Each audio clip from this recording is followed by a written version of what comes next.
Lectura del libro de Isaías.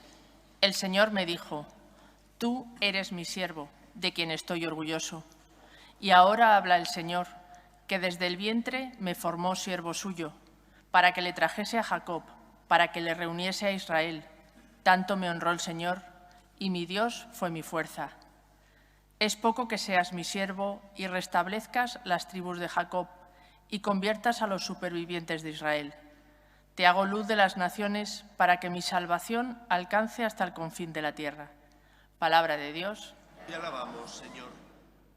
Aquí estoy, Señor, para hacer tu voluntad. Aquí estoy, Señor, para hacer tu voluntad. Yo esperaba con ansia al Señor.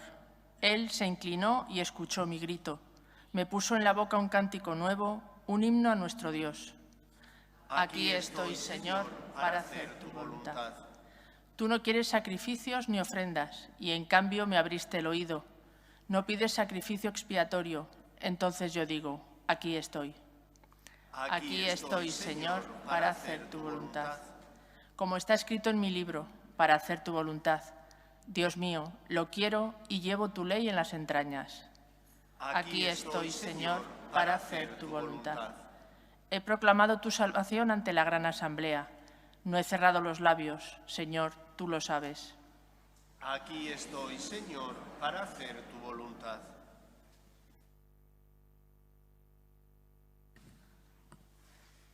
Comienzo de la primera carta del apóstol San Pablo a los Corintios.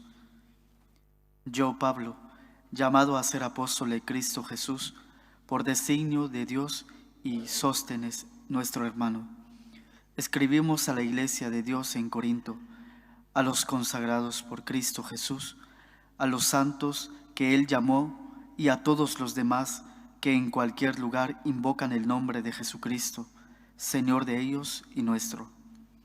La gracia y la paz de parte de Dios nuestro Padre y del Señor Jesucristo sean con vosotros. Palabra de Dios. Te alabamos, Señor. Aleluya, aleluya, aleluya, aleluya. El Señor esté con vosotros. Lectura del Santo Evangelio según San Juan. En aquel tiempo, al ver Juan a Jesús que venía hacia él, exclamó: Este es el Cordero de Dios que quita el pecado del mundo. Este es aquel de quien yo dije: Tras de mí viene un hombre que está por delante de mí, porque existía antes que yo. Yo no lo conocía, pero he salido a bautizar con agua para que sea manifestado a Israel. Y Juan dio testimonio diciendo: He contemplado al Espíritu que bajaba del cielo como una paloma y se posó sobre él. Yo no lo conocía, pero el que me envió a bautizar con agua me dijo: Aquel sobre quien veas bajar el Espíritu y posarse sobre él, ese es el que ha de bautizar con Espíritu Santo. Y yo lo he visto y he dado testimonio de que este es el Hijo de Dios. Palabra del Señor.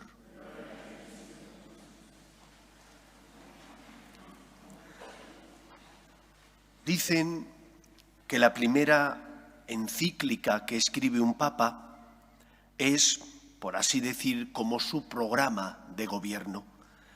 Todos recordamos a San Juan Pablo II, como cuando fue elegido pontífice y salió a la logia del Vaticano, sus primeras palabras fueron: no tengáis miedo. Y su primera encíclica, para abundar en este sentido de no tener miedo, se llamaba Redentor hominis, Redentor del hombre. Cristo ha venido a redimir a los hombres. Creo que conviene que no olvidemos esto, porque de lo contrario podemos caer en errores, engaños, decepciones para con Dios, y no son buenas. El título que Juan le da a Cristo, Cordero de Dios, que quitas el pecado del mundo, a nosotros nos viene muy lejos. Y nos viene muy lejos porque formamos parte de una sociedad no ya solo industrializada, sino tecnificada, donde lo agrario, lo rural, pues es algo que apenas tiene importancia en nuestra vida. Con la COVID, sin embargo, cambiaron las cosas y el que podía marcharse al pueblo o a la finca que tenía para poder tener libertad, lo hacía. Pero después de la COVID hemos vuelto a las ciudades grandes, a los núcleos de mucha población, pues porque somos así. Creo que conviene que recordemos qué significa que Cristo es el Cordero que quita el pecado del mundo. Digo que nos viene largo porque para nosotros los corderos son simplemente animales que se comen en las fiestas especiales y nada más. Pero no era así para el pueblo de Israel. El pueblo de Israel solía subir al templo a dar gracias a Dios, a pedir perdón por los pecados, y para pedir perdón por esos pecados ofrecían algún animal, por regla general un cordero, que les sirviera de expiación por sus culpas. En ese contexto en el que vive el pueblo de Israel, donde tiene una relación de dependencia con Dios, donde es consciente de su pecado y pide perdón por él, sabiendo que el cordero no le perdona el pecado, pero que es un símbolo de arrepentimiento, de conversión y de deseo de cambiar de vida, en ese contexto viene Cristo a salvarnos. Y es proclamado por su primo Juan como aquel que va a pagar el pecado de los hombres, que quita el pecado del mundo. Creo que es importante que recordemos esto, porque esto nos da paz. No eres tú el que te vas a salvar, es Cristo el que te salvas. No son tus obras las que van a ganar el cielo para ti. Tus obras son expresión de que quieres acoger el regalo de la salvación, pero es Dios el que te salva. Es Cristo el que ha condonado, ha pagado la deuda contraída por nuestro pecado. Y siguiendo con el simbolismo del Cordero, es la sangre del Cordero la que ha limpiado nuestras culpas. Y por lo tanto, ¿cuál debería ser el primer sentimiento que nace en nuestro corazón cuando sabemos que Cristo ha pagado la deuda contraída por nuestro pecado? La gratitud. Deberíamos sentirnos agradecidos porque Él ha condonado nuestra deuda, porque ha pagado la deuda contraída por nuestras faltas y pecados, y por lo tanto no solo nos sentimos en manos del Señor y sabemos que estamos en manos de un Dios que es amor y misericordia, sino que además deberíamos sentirnos con una gran deuda de gratitud para con Él, porque envía a su Hijo al mundo para liberarnos del pecado y por lo tanto de las ataduras del mal. Esto es lo primero que nos enseña el Evangelio de hoy. Pero junto con esta enseñanza va de la mano otra, que como os decía es fundamental para evitar errores, decepciones. Jesús no viene a quitarte los problemas de la vida. ¿Cuántas veces escucho a personas que están decepcionados con Dios? Porque le han pedido la salud física, porque le han pedido el trabajo para el hijo, porque le han pedido que el Señor les ayude a solucionar sus problemas conyugales, y los problemas siguen ahí. Y dicen, es que Dios no me escucha. Primero, Dios sí te escucha. Otra cosa es que Dios, que es más grande que tú, que ve mucho más allá de lo que tú ves, que te quiere mucho más de lo que tú puedes llegar a comprender, su Hijo es prueba de lo que te ama. Otra cosa es que Dios no te dé eso, porque a lo mejor Él cree que no te conviene. Quizás pasan los años, echas la vista atrás y te das cuenta de qué razón tenía el Señor, porque a lo mejor no te concedió eso para que fueras más humilde o para que fueras más generoso con los demás. Pero no, en lugar de aceptar a Dios como es, queremos que Dios sea nuestro siervo. No es verdad. Dios no es tu siervo. Otra cosa es que Él se haga el Cordero que quita el pecado para liberarte del mal. Pero no es tu siervo. No puede ser como Aladino que frota la lámpara y quiere que salga el genio y le dé 3 deseos, o 20 deseos, o 1000 deseos. Y si no, me enfrento con Dios. No es justo. No tienes derecho. No puedes maltratar así a Dios. Tienes que pedir, sí, porque eres hijo y estás necesitado. ¿Y qué hijo que está necesitado no pide con confianza a sus padres? Es lo normal. pero pides, no exiges.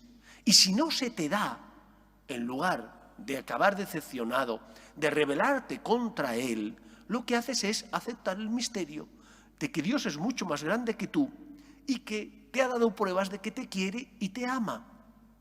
Fíate de Él. Creo que Cristo muriera por nosotros en la cruz es suficiente razón como para que confiemos en Dios y no estemos siempre en esa tela de juicio donde analizamos al Señor y caemos en la sospecha. Es que Dios no me da esto, no me debe querer. Es que Dios no me da esto, no me escucha. Dios te quiere, te escucha, te ama, pero es Dios. Tú eres criatura, Él es el creador. Fíate de Él. ¿Cuántas decepciones provienen de una mala concepción de quién es Dios y de quién eres tú? Es el Cordero que quita el pecado del mundo, pero no es tu siervo. Se hace pobre, asume la condición humana para salvarnos, pero no tienes derecho a maltratarle y a querer que actúe a tu antojo. Fíate del Señor, tienes razones para confiar en Él, pídele, no le exijas, pero sí pídele, y si no se te concede, no caigas en crisis, que tu fe no entre en barrena, confía en Dios, Cristo es la prueba máxima de su amor. En tercer lugar, que Cristo haya venido a purificarnos, darnos la salvación, quitar el pecado en nuestra vida, no implica que tengas que estar impasible. La salvación es un don de Dios, pero es un don al que tú tienes que abrazarte. Es un don que el Señor te ofrece y que tú tienes que aceptar.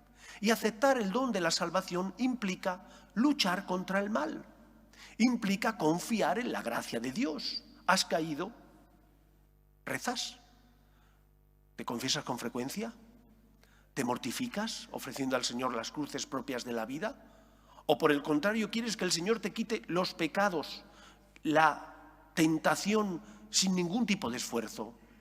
Ese no es el Dios cristiano. El Dios cristiano es el Dios que sube a la cruz para salvarnos. Es el Dios que se hace pecado para redimirnos. Es el Dios que muere para darnos su vida.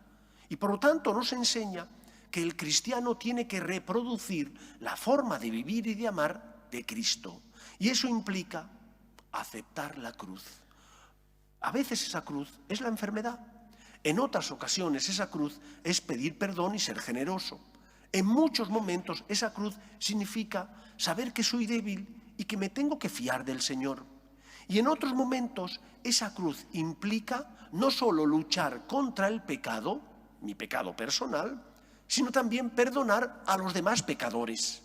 Como yo quiero que a mí Dios me perdone, yo también tengo que perdonar a los que se cruzan en mi vida y debido a sus debilidades, sus tropiezos me afectan, me hacen daño, me incomodan. Porque ¿cuántas veces pedimos al Señor que nos perdone, pero nosotros no queremos perdonar? Ah, claro, es que me ha criticado, o fíjate lo que me ha dicho, o qué actitud tuvo conmigo en este día. ¿Tú no quieres que te perdonen cuando tú te equivocas? Tendrás que perdonar tú también, imitando a Cristo, que sube a la cruz por ti. Tú tienes que imitar a Jesús, abrazar la cruz, amar como Él te ama también a ti. Luchemos contra el pecado, porque el Señor viene con su gracia a darnos fuerza para ello, pero a la vez luchemos por perdonar también a los que son débiles como nosotros, se equivocan, tropiezan y caen. Jesús es el Cordero de Dios que quita el pecado del mundo. No podemos tener miedo, es el Salvador, ha venido a liberarte. Ponte en sus manos, fíate plenamente de Él. Que el Señor nos ayude.